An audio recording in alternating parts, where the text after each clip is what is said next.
আজকে আমরা prepaid metre gas recharge করব। এখানে দেখেন, এখানে দুটো বাটন আছে এবং বি, সবগুলা মিটারে সেম একই।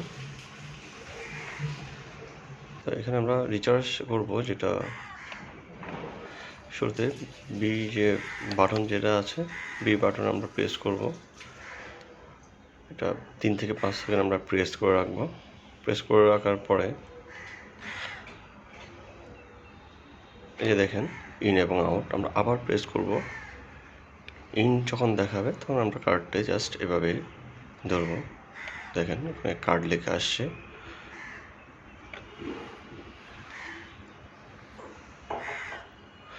শেষ হলো এন্ড দেখুন এবার চমৎকারভাবে কার্ড রিচার্জ হয়ে গেল। বাট এখনও ক্লোজ দেখাচ্ছে, যেহেতু মিটারটা আগেই ক্লোজ ছিল। এক্ষেত্রে আমরা কী করবো, বি বাটন যেটা আছে সেটা একটু প্রেস করে রাখবো, 3 থেকে 5 সেকেন্ডের প্রেস করে রাখবো।